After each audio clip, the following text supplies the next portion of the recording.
My son told me, "You ruined our lives, get out." So I left and cut off all contact. A week later, I had over 99 missed calls. I had just moved in, and already, according to him, I was destroying everything. His voice echoed through the hallway and hit me harder than I ever expected. He was standing in the doorway of what they called a guest room, a tiny converted office with beige carpet and a single small window covered by a flimsy blind. My suitcase was still standing by the wall, and the pillowcase smelled like detergent, not like home. "It's because of you," he snapped. "My son doesn't even have his own room anymore. How can you not see the problem?" I opened my mouth to respond, but quickly closed it, knowing anything I said would only make things worse. I had been in the house less than 2 hours. I had just left everything behind my old home, my garden, my church group. I sold the house where I'd lived for 34 years, the place where I watched him take his first steps, where we painted the hallway walls yellow the summer after his father died, and where I buried my wedding ring under the rose bush because I couldn't bear to look at it anymore. All of it was sold and gone, so I could come live with them, as he once said, so they could take care of me after the minor stroke last year and the arthritis that made climbing stairs unbearable. He and his wife had wanted a bigger house, something with a yard for their 2 children, and maybe a little space for me. But the truth was, they didn't have the money, not even close. So, like any mother would, I sold my house, cashed in the CD my husband left me, and used every cent for the down payment on a 2-story house in a quiet Florida suburb, complete with a screened porch, a guest room, and promises that I'd be part of everything. When we signed the papers together, my son said, "We'll make it work." But promises are cheap when you're not the one paying. Now he stood over me with eyes wide, trembling fingers full of blame and fury. "Why did you even come here, Mom?" he hissed. This was supposed to be a fresh start for all of us. Instead, he said, "We're rearranging everything for you. You're not a queen, okay? You don't get to just walk in and disrupt our lives." I really looked at him, then really saw him after so many years. I noticed the tired lines around his mouth, the resentment burning in his eyes, and the discomfort of a man forced to make room for someone who had outlived their expectations. I glanced down at my suitcase, my folded sweaters, my worn slippers, my medications neatly lined up in a plastic bag labeled with black marker. I hadn't brought much, but somehow even my presence felt like too much. His wife, Sarah, lingered silently by the kitchen doorway. She didn't speak, but her silence spoke louder than any insult. I nodded once, not at them, but at myself, to mark the moment and remember it clearly. "I'll stay out of the way," I said softly. "I'll make it work." He scoffed and turned his back before I finished. That night I lay awake on the stiff mattress, listening to the ceiling fan buzzing from the room across the hall. I heard my grandson's soft, sleepy crying whimpers that made my chest ache. I heard my son mutter something under his breath, then the sound of a door slamming. No one comforted the child. No one comforted me either. I had moved into a house, but it wasn't a home. Everything about that first night confirmed the truth I didn't want to admit. I had traded my last shred of independence for the illusion of belonging, and already I was being pushed aside. The next morning I woke early, folded blankets, unpacked a few things, and tried to make the bed look less like a punishment. In the kitchen, Sarah passed me without a word. The coffee was made, but not for me. I poured myself a cup anyway, and sat at the edge of the table, staring out at the backyard. My grandson was playing alone in the grass, no toys, just a stick and a plastic bucket. He saw me through the glass and waved. I smiled, but it didn't reach my eyes. By lunchtime, I was told to use the downstairs bathroom because it was easier with the kids running around. I was also reminded not to use the dishwasher without asking first. At dinner, there were only 4 plates on the table, not 5. No one said it, but the message was clear. I was not family. I was an obligation, a disruption, an afterthought. I washed my own plate alone. That night, as I changed into pajamas, I noticed my suitcase, still half-packed, had been pushed into the closet. Not by me. They didn't even want to see the reminder of what I'd sacrificed to be here. I sat on the edge of the bed, placed my phone on the nightstand, and opened a small notebook I kept in my purse. It was meant for grocery lists and blood pressure logs. Instead, I wrote, Day 1. My name is Evelyn Parker. I sold my house to buy theirs. And today, I was told I'm the reason their son has no room. At 10:37 a.m., while folding towels in the laundry room, the phone rang. No one had asked me to fold, but I was trying to feel useful in a house that barely noticed I existed. I answered on the second ring. It was a woman from the bank. Mrs. Evelyn Parker, she asked. This is Marcia with First Federal. I'm calling to confirm your application for a $215,000 home equity loan submitted last week. We're missing a few documents to proceed. My knees went cold. Excuse me, the application to leverage your property? She continued. The house on Orange Grove Lane. You signed the initial authorization, but we still need your tax returns. I didn't sign anything, I said. There was a long pause. I'm sorry? The woman asked. I didn't apply for any loan, I repeated. And I never signed anything. Her voice changed, tightened. Ma'am, would you mind confirming the last 4 digits of your Social Security number? I gave them. Another pause. I see. In that case, I think you should come in as soon as possible. By noon, I was sitting in a small branch office with cold air conditioning, holding a printout of documents I'd never seen before. There it was, my name, my Social Security number, my address, and a signature that pretended to be mine. But it wasn't. The curve of the P was wrong. The slant was off. And I never used a period after my middle initial. Whoever forged this didn't know that. But I did. I walked out of the bank holding a copy of the forged papers, my hands shaking, not with fear, but with certainty. I knew who had done this, and I knew what I had to do next. That night, I helped set the table like always. 4 plates, 2 wine glasses.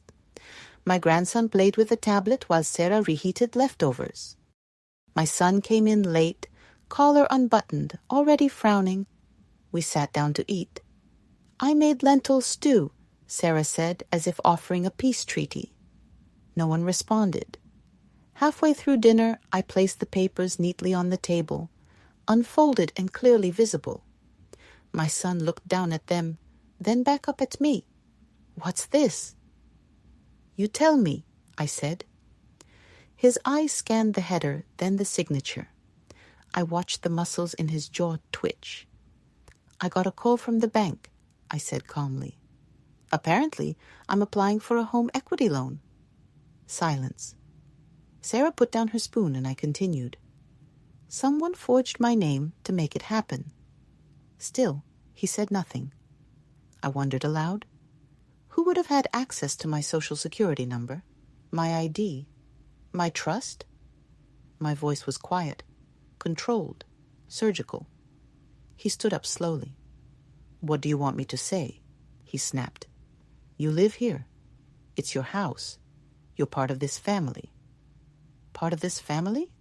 I echoed. He glared. Don't turn this into some martyr act, Mom. We're struggling. You know that?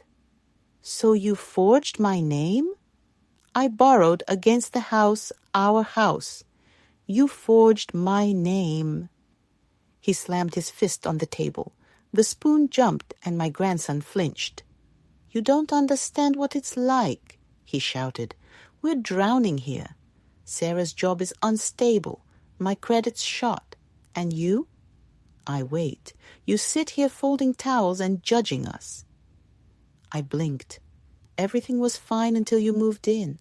The rage cracked out of him like lightning. "You ruined our lives. Get out." The words cut the room like a blade. I stood slowly. Sarah reached for his arm. "Mark, stop." He yanked it away. "If the only thing you have left to offer is a loan, you can't even give it." He spat. "Maybe it'd be better if you just died already." The room went silent. Even the boy stopped breathing. Then I saw something he hadn't expected. I didn't cry or scream. I reached into my pocket, pulled out a small black recorder, and pressed stop. The blinking red light went still. "What's that?" he asked, panicked. I tucked it back into my sweater. "Proof," I said. He stared, his face twisting into something I barely recognized. "You recorded me?" "Yes, because I'm not stupid. This time I needed the world to believe me." Sarah backed away slowly, her face pale.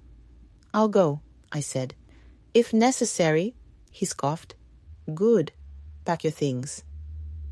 I nodded, but this time I smiled, not out of joy or bitterness, but with clarity. I finally knew I wasn't the one who had failed this family. They had failed me, and now they'd see what happens when a woman they thought powerless stops protecting them. They didn't ask me to leave that night, but they made it clear I was no longer welcome. The next morning, the coffee machine was already brewing when I entered the kitchen, but no extra cup was set out for me. When I reached for a mug in the cabinet, Sarah blocked me with her hip, pretending to organize the shelf. "Let me just get through this real quick," she said without looking at me. I waited. 10 minutes passed. She never moved. That afternoon, the remote disappeared from the living room. My favorite blanket was accidentally donated to Goodwill. My vitamins were misplaced, then replaced with cheaper generics that made me nauseous. By the third day, I was officially banned from the kitchen. "It's just easier to streamline meal prep," Sarah said, eyes glued to her phone. I ate cereal from a plastic bowl in my room. At night, I heard whispers from the master bedroom, sometimes angry, sometimes tired. Once the door cracked open, and I caught Sarah's quiet but sharp voice. "How long do you think she's got left? A year, 2 at most." A pause. "I mean, she's already done enough damage." The door closed. My heart didn't break. It calcified. That night, I sat on my bed staring at the ceiling until dawn. The next morning, I walked 3 blocks to the drugstore and bought a small, discreet, voice-activated recorder that fit easily in my coat pocket like a secret. They had taught me to be invisible, but now I would use it. The first time I used it was by accident. I was sitting at the dining room table reading a magazine I had rescued from the recycling when Mark came in, talking on the phone with a sharp, urgent tone. "No," he snapped. "Just use her name again. She doesn't check her credit or even know how to use the internet. Just use the same signature it worked last time." I didn't move or breathe. He didn't notice the recorder blinking quietly inside my knitting bag. When he left, I pressed stop. That night, I played the recording over and over, each word tightening something deep in my chest. I thought of the child I had bathed in a plastic tub, held through fevers, and taught to ride a bike on the gravel road behind our first home. Now, he was using my identity like a stolen credit card. I bought a second recorder the next day, just in case the first failed, and started keeping a daily log. Morning. Sarah told the kids not to talk to me because Grandma's grumpy and mean. Afternoon, Mark slammed the door after a phone call, muttering, "Useless old woman." Evening, they ordered takeout, and didn't even knock on my door. I wasn't gathering evidence for court. I was gathering it for myself, so no one, not even my own guilt, could convince me later that I had imagined it all. On the 7th night, I sat on the floor leaning against the closet wall and played a clip. Sarah's voice was high, clipped, and annoyed. She just takes up space. What does she even do all day? Breathe and judge us? Mark laughed and said, "Trust me, once she's gone, everything will finally run smoothly. This house feels like a coffin with her in it." The silence that followed was worse than the words. They weren't angry. They were comfortable. Comfortable hating me. I didn't cry because I was hurt. I cried because it made everything clear. This wasn't a bad week or a difficult transition, nor was it about stress, misunderstandings, or generational conflict. They didn't love me. They tolerated me, resented me, used me. And now I had proof. The next morning, I smiled when I passed them in the hallway, not because I had forgiven them, but because I had made a decision. If I was invisible, then they wouldn't see me coming. The file was in the bottom drawer of my suitcase, a battered manila folder secured with a rubber band, and my husband's handwriting fading in the corner. House docs do not throw out. I hadn't opened it in over a year. That morning, after another breakfast eaten alone, I sat on the guest room floor with the folder spread out before me. The pages were slightly yellowed with age but intact. Deed, title, tax receipts, insurance forms. And there it was, in bold owner of record, Evelyn M. Parker. No co-signer, no joint ownership, no transfer of title. This house was still mine, not just in theory or sentimental maternal sense, but legally, fully, unmistakably. I stared at the document for a long time. They thought I had signed it over after moving in. I hadn't. There had been talk months ago, when we were still planning the transition, when Sarah sat beside me on the couch with a polite smile and a printout of real estate options. Mark said, "It'll just be easier if the house is under our names. Mom tax-wise, insurance-wise, less to worry about later." I told them I would do it. I almost did. But the paperwork required new homeowner insurance under their names, and my age meant we got a better premium, so we postponed it. We postponed it and then forgot. Or at least they did. I never signed anything. And now I was so deeply, painfully glad I hadn't, because this house, the one they whispered about getting rid of, the one I was trapped in like an aging prisoner, it was mine, paid for with my name, my savings, my sacrifices. They didn't own the roof over their heads. They were guests in my home, and they didn't even know it. I sat quietly with that realization all afternoon, not triumphant, not angry, just still. When power returns to you after years of being told you have none, it's not loud, it's quiet, heavy, and deliberate. That evening, while Mark and Sarah bickered in the driveway over forgotten milk, I made a call. "Is this Thomas Hargrove's office?"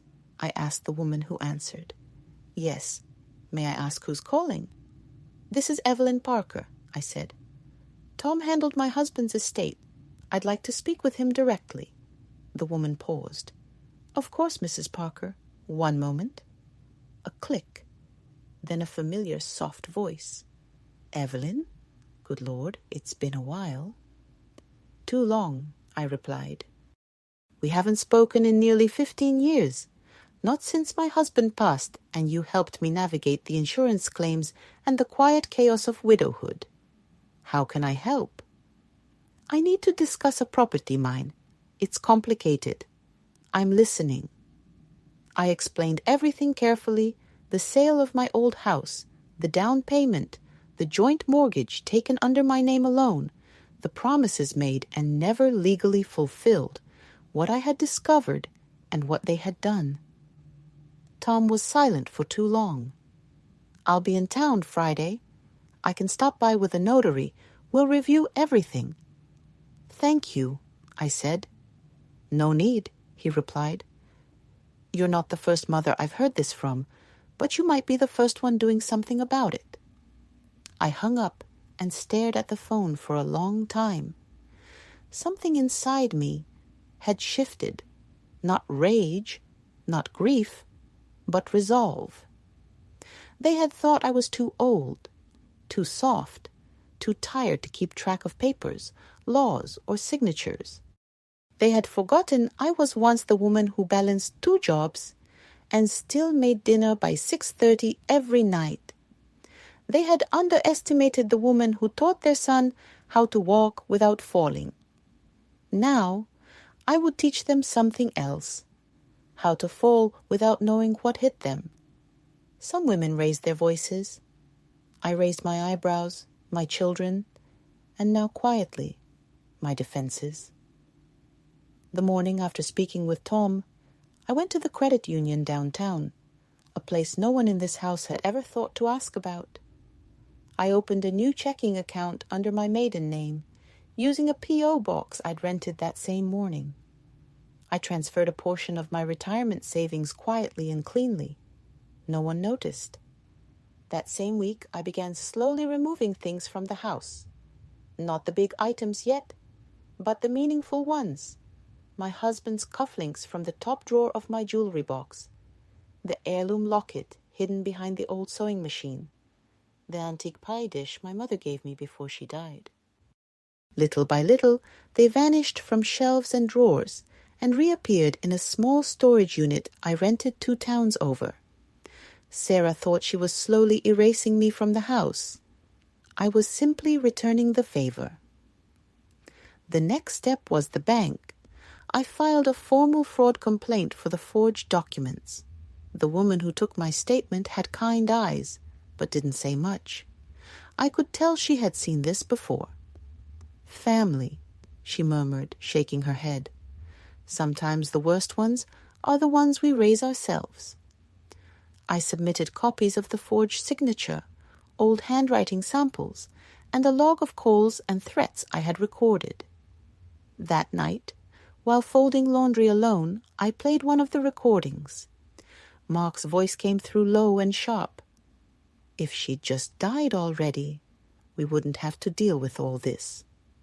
The silence that followed wasn't Sarah disagreeing. It was her agreeing without a word. I saved the file to a USB drive, labeled it in red ink. If I die too soon, play this. Then I made 3 copies. One went to Tom, my lawyer, one into my safety deposit box, and one stayed sewn inside the lining of my coat, close to my heart. Tom began the paperwork a few days later. The first thing he filed was a cease and desist to the lending company processing the forged mortgage. That alone sent Mark's plan into a tailspin.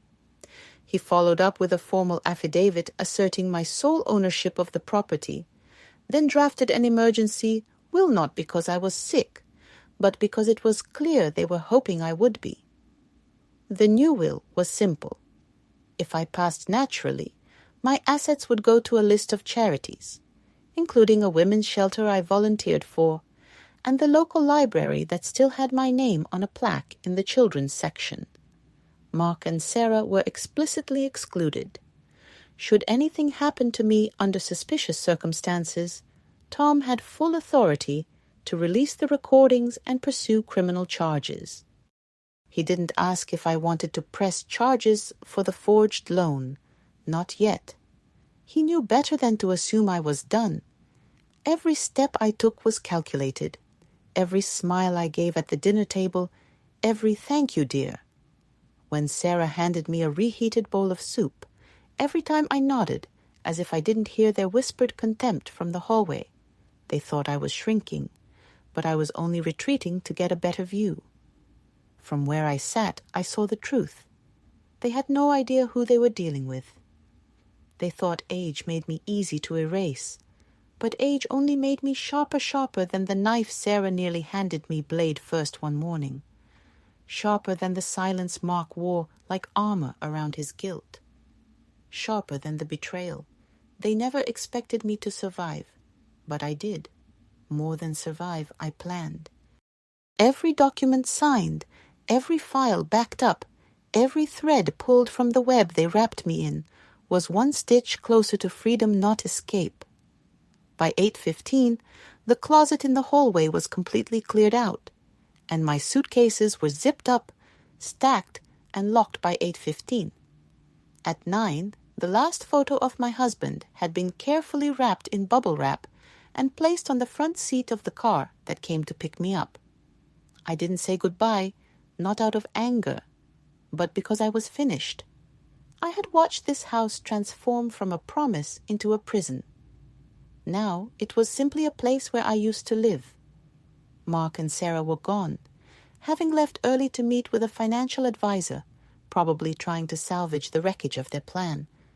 I didn't need them to be there for the final act. They'd get the message soon enough. On the kitchen table, I placed a wooden box. It wasn't large, but it held far more weight than any of them could imagine. Inside was a printed copy of the deed, showing me as the sole owner, the official withdrawal of my original promise to transfer ownership, the bank fraud complaint with forged signatures and timestamps, and 2 USB drives labeled Mark and Sarah. One USB contained the recordings, the other was a backup. Finally, there was a neatly typed letter signed in blue ink, addressed to whom it may concern, stating, "This house no longer belongs to you." It never did. I left the box right in the center of the table, next to a cold pot of coffee and a stack of unpaid bills. The house didn't mourn my leaving. Instead, it seemed to sigh in relief. By noon, I was stepping into my new home, a furnished apartment on the 12th floor of a senior living community overlooking the river. It was modern, quiet, and warm in ways that had nothing to do with the thermostat. The front desk clerk handed me my keys with a smile, saying, "Welcome home, Mrs. Parker." For the first time in years, I believed it. Everything had already been paid for in advance. A full year of rent, health services, dining credits. My name was on every document, my signature free and uncoerced. The apartment smelled like lavender, and the armchair by the window was soft and deep. No one here shouted, questioned my need for space, silence, or dignity. Only me. And at last, that was enough.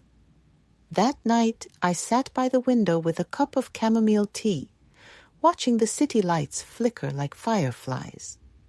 I imagined the moment they'd return, expecting to find the same bitter old woman warming their couch, folding their towels, sitting quietly in her corner. Instead, they'd find empty drawers, hollow closets, and a box that didn't shout but proved I hadn't run away. I took back what was mine and left only what they had earned: silence, consequence, and a deep, echoing absence where their free ride once was. It started on the 7th day, 1 missed call, then 2, and by noon, a dozen. By the next morning, my phone was flooded with more than 99 missed calls, none with voicemails, just silence trying to claw its way back into my life.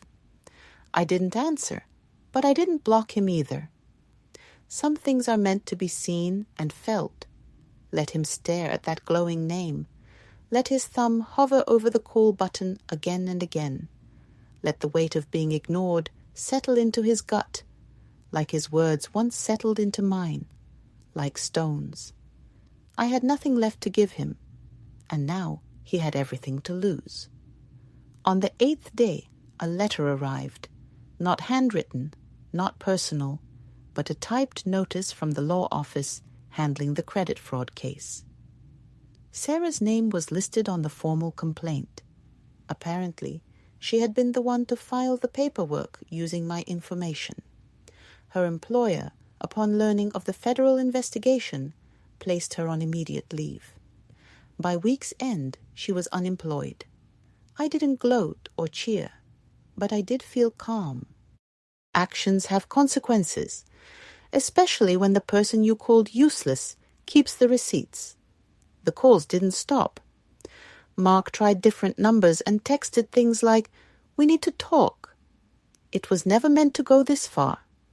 We're in over our heads. And one message simply said, "I'm sorry, Mom." But he wasn't sorry for what he did. He was sorry he lost control, and I had no intention of giving it back. I carefully crafted my reply, but didn't send it right away. I waited until I could read it without trembling, until the words no longer stung my tongue. Then I attached an audio file, one of the recordings, where he said plainly, "If she just died already, this would be so much easier." Beneath that, I typed a single message. "You were once the child I loved most, but the man you've become, I don't recognize."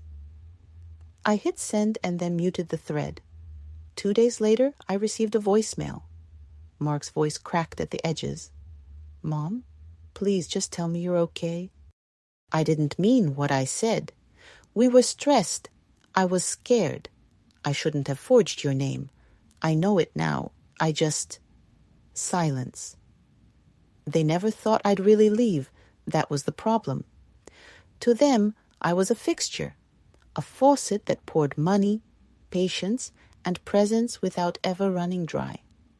A mother is not supposed to walk away, but I did not out of spite, but survival.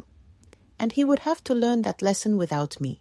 That evening, I sat on the balcony of my new home, a blanket over my knees, a glass of water resting on the table beside me. The sun dipped behind the skyline, casting golden light across the rooftops. Peaceful, earned. A neighbor waved from her balcony next door. She was reading a mystery novel with her cat on her lap. I smiled because this life, this silence, this freedom was mine now. Not borrowed, not begged for mine, and I would never trade it again, not for guilt, not for apology, not even for the boy I once sang to sleep. Some doors, once closed, should stay that way. Some mornings, I forget what sorrow used to taste like. Outside my window, a citrus tree blooms even in winter. I sip my coffee and listen to birds bickering over crumbs, marveling not at the silence, but at the absence of the weight I carried for decades, the guilt, the hesitation, the quiet ache of being needed, but never thanked. I used to believe motherhood meant erasing yourself, that the best mother was invisible everywhere and nowhere, holding everyone up, but never seen. I don't believe that anymore. After moving into the senior residence, I made a small promise to myself to say yes more.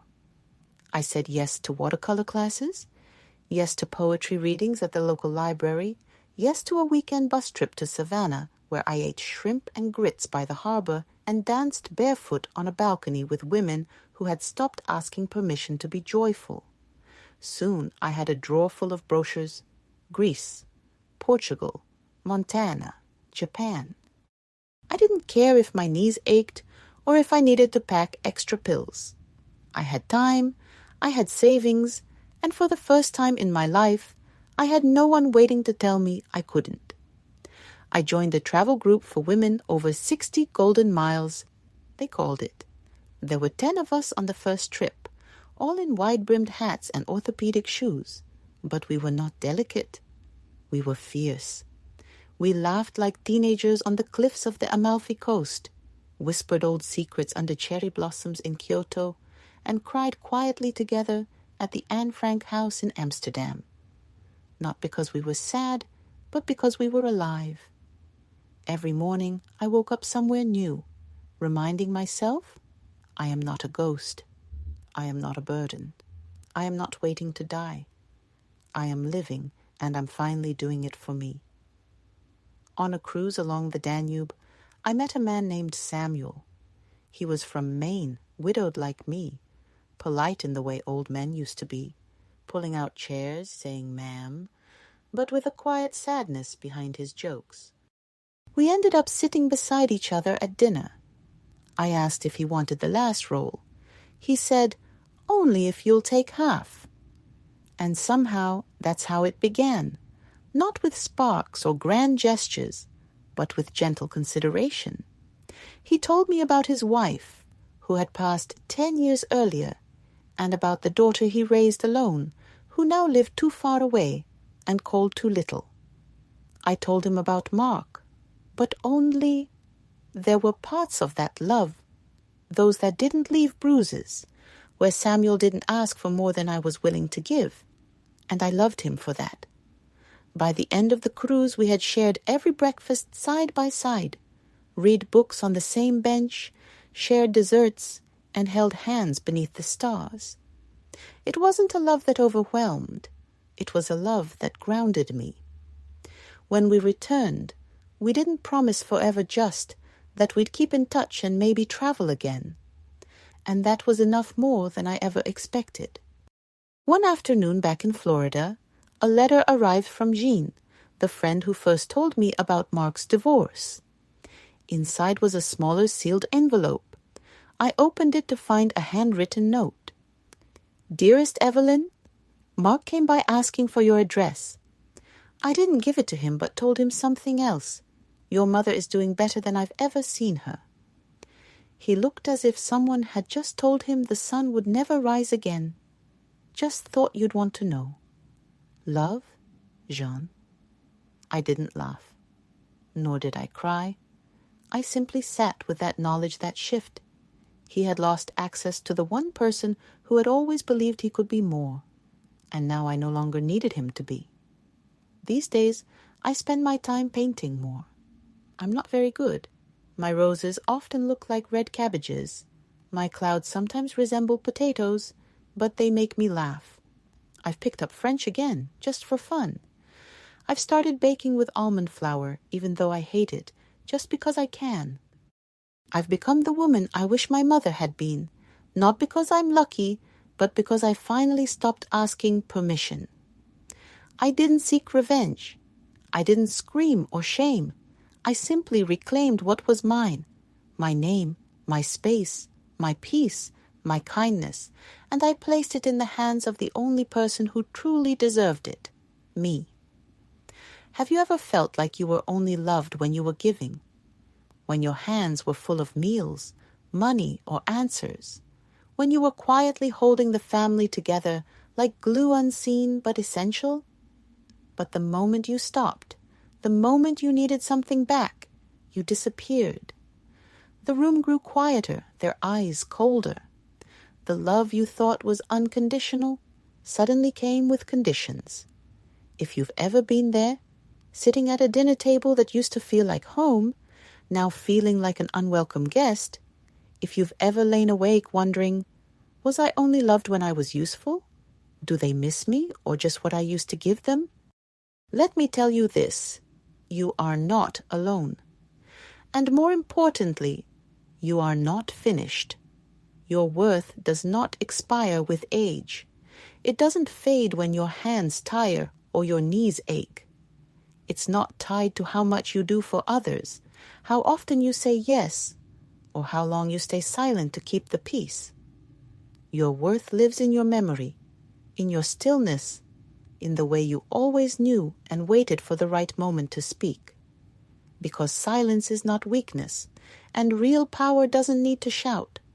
Sometimes the strongest person in the room is the one nobody expected, the quiet one, the polite one, the one underestimated until she walks away with everything they thought they owned. We've been called burdens, selfish for finally saying no. We've been told to be grateful, to be quiet, to stay in our place. But here's the truth. Dignity doesn't ask permission, and kindness, true kindness, is never owed. It's given freely, and it can be taken back when it's abused. So if you're watching this and carrying a story inside you, a betrayal you've never spoken aloud, a sacrifice they never thanked you for, a moment when someone you love chose to forget your humanity, know this. It's never too late to speak, to remember, to reclaim, to start again. not as who you were for them, but as who you've always been for yourself. You are not just a mother, not just a grandmother, not just the extra seat at the table.